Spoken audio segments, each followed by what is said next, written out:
Matematikaning 4-dars. Geometriya, perimetr va yuza. Abbakir. Mayli, buni yo'qib tashlaymiz. Boshladik. Mana kvadrat. Perimetr uning uzunligini o'lchaydi, mana. Bu A, bu bo'y. Bu kvadratning bo'yi. Okey, to'g'ri burchak. Bu B. Bu uning eni. Kvadrat yoki to'g'ri burchak.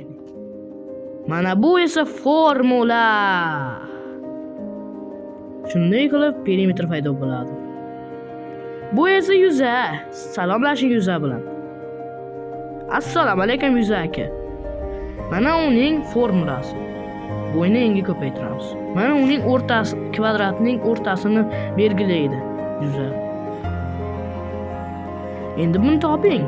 Kommentariyada yozing nechta to'g'ri yechganingizni. Va mana javobi. Qayerda xato qilganingizni yozing.